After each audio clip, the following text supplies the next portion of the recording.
आप लोग सोच रहे होंगे कि कथा क्यों सुननी चाहिए, हम कथा क्यों सुने। आप सबके मन में यह प्रश्न उठ रहा होगा। एक दो बातें मैं आपसे पूछूं।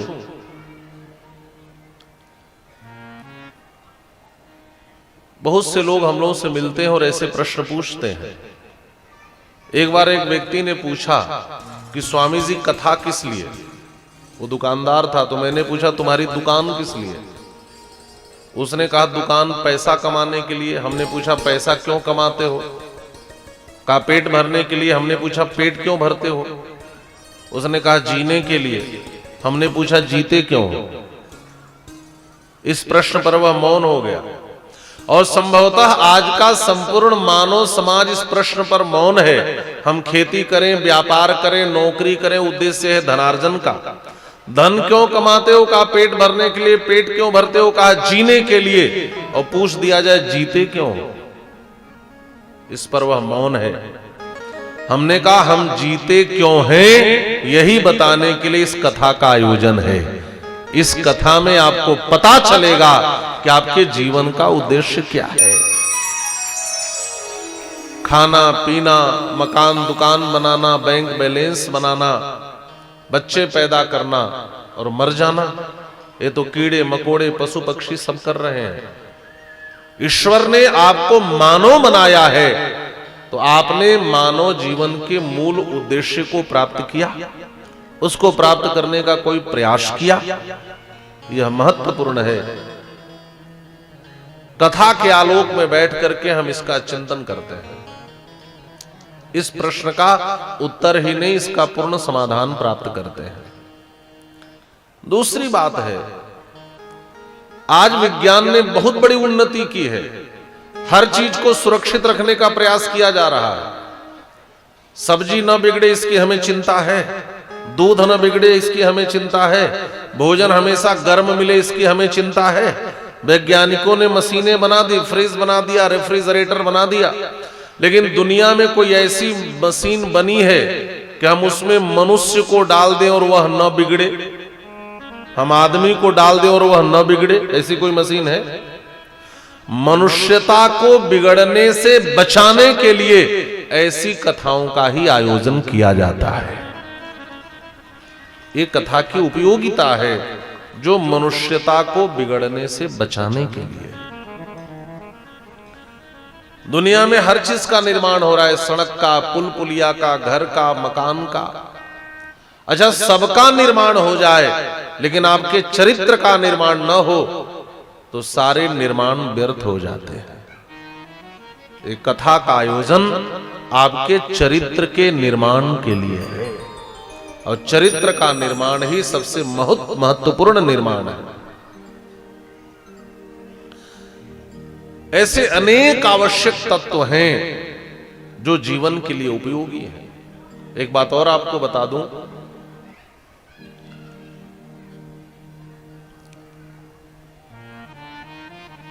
बहुत से ऐसे लोग हैं जो जीवन से निराश हो जाते हैं, हताश हो जाते हैं। जीवन में बहुत से ऐसे क्षण आते हैं जब लोग आत्महत्या के लिए प्रस्तुत हो जाते हैं, इतना निराश होते हैं।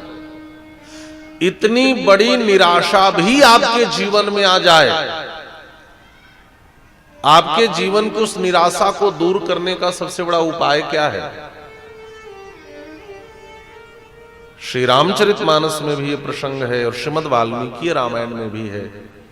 जगत जननी जगदम्बा भगवती भास्वती श्री जानकी जी जब अपने गले में अपनी ही एक वेणी चोटी को कस करके अशोक वाटिका में मरने के लिए प्रस्तुत हो गईं, तो अशोक वृक्ष के ऊपर बैठे हनुमान जी कांप गए। कहीं श्री जानकी जी ने प्राणांत कर लिया तो मैं प्रभु के पास कौन सी सूचना लेकर जाऊंगा।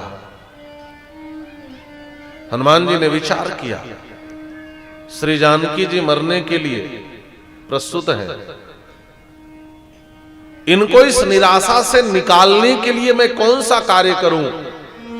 मानसकार लिखते हैं, श्री हनुमान जी महाराज ने राम कथा का आश्रय लिया, रामचंद्र के गुणों का वर्णन करने लगे और परिणाम यह हुआ कि जानकी जी के जीवन का सारा दुख समाप्त हो गया। रामचंद्र गुण बरनहि लागा, रामचंद्र गुण बरनहि लागा, रामचंद्र गुण बरनहि लागा, रामचंद्र गुण बरनहि लागा, सुनत ही सीता कर दुख भागा, सुनत ही सीता कर दुख भागा। आपने कथा सुनी होगी, हनुमान जी ने क्या किया? का राम कथा सुना दी और परिणाम क्या हुआ? सुनत ही सीता कर दुख भागा। इसका तात्पर्य है आपके जीवन में इतना बड़ा दुख हो कि आप मरने को सोच रहे हो, उस निराशा के क्षण में भी राम कथा ऐसी कथा है जो आपके जीवन के सारे दुख को समाप्त कर सकती है। विश्व संस्कृति को सबसे अधिक प्रभावित किसी के चरित्र ने किया है तो भगवान श्री राम के चरित्र ने किया है। इसका सबसे बड़ा कारण यह है, संसार के समस्त धर्मों में मानवीयता के जितने उदात्त गुण बताए गए हैं वो सारे गुण भगवान श्री राम में पाए जाते हैं। भगवान श्री राम को नायक बनाकर संसार में जितने ग्रंथों की रचना हुई, आज तक किसी को नायक बनाकर उतने ग्रंथों की रचना नहीं हुई। केवल 100 करोड़ रामायण की ही रचना हुई। चरितम रघुनाथस्य शतकोटि प्रविस्तरम एकैकमक्षरम पुंसां महापातकनाशनम। शतकोटि प्रविस्तरम, कितने रामायण की रचना हुई? 100 करोड़। आप विचार करो, किसी को नायक बनाकर 100 करोड़ ग्रंथ की रचना हुई है कभी?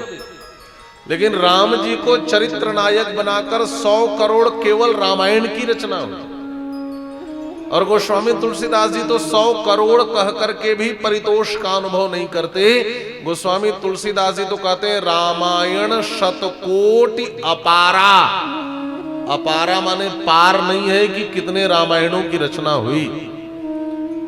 आखिर श्री राम में ऐसा क्या है कि दुनिया का हर काव्यकार भगवान श्री राम को ही अपने ग्रंथ का नायक बनाना चाहता है। केवल महर्षि वाल्मीकि ने ही नहीं, केवल हनुमान जी ने हनुमान नाटकम का ही नहीं, केवल भवभूति ने उत्तर रामचरितम का ही नहीं, केवल कवि कुलगुरु कालिदास श्री रघुवंश महाकाव्यम का ही नहीं, प्रतिमा नाटकम का ही नहीं, साकेत रामचंद्रिका जैसे ग्रंथों का ही नहीं, श्री रामचरित मानस जैसे ग्रंथों का ही नहीं, ऋषि कम्मन के कंबु रामायण और बंगला का कृत्तिवास रामायण का ही नहीं, अनंत ऐसे ग्रंथ हैं जिसके ग्रंथकार ने राम को ही चरित्र नायक बनाया।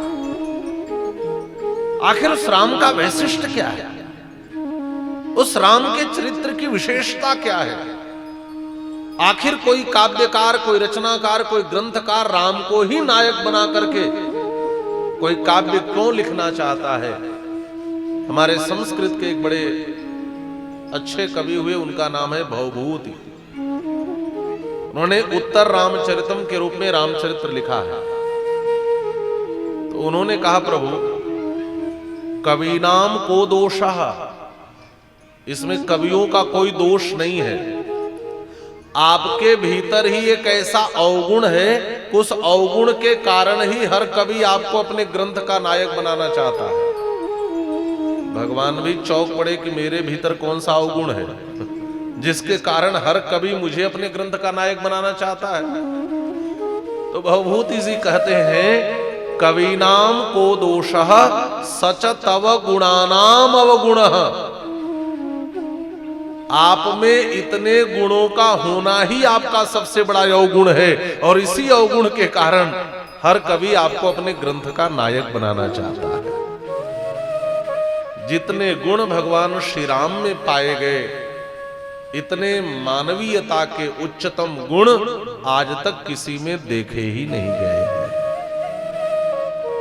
आगे कथा आएगी, जब महाराज श्री दशरथ ने राम राज्याभिषेक का प्रस्ताव रखा और संपूर्ण प्रजाओं ने जब समर्थन किया, तो महाराज दशरथ ने कहा, अयोध्या वासियों एक बात बताओ, मुझसे अधिक मेरे राम में क्या है कि मुझे सिंहासन से हटाकर मेरे राम को राजा बनाना चाहते हो?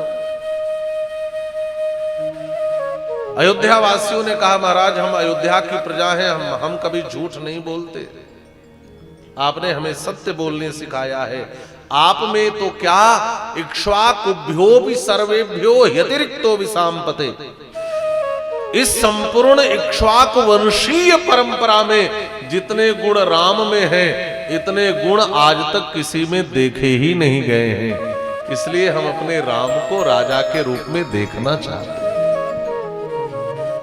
यह राम के गुणों का वैशिष्ट्य है।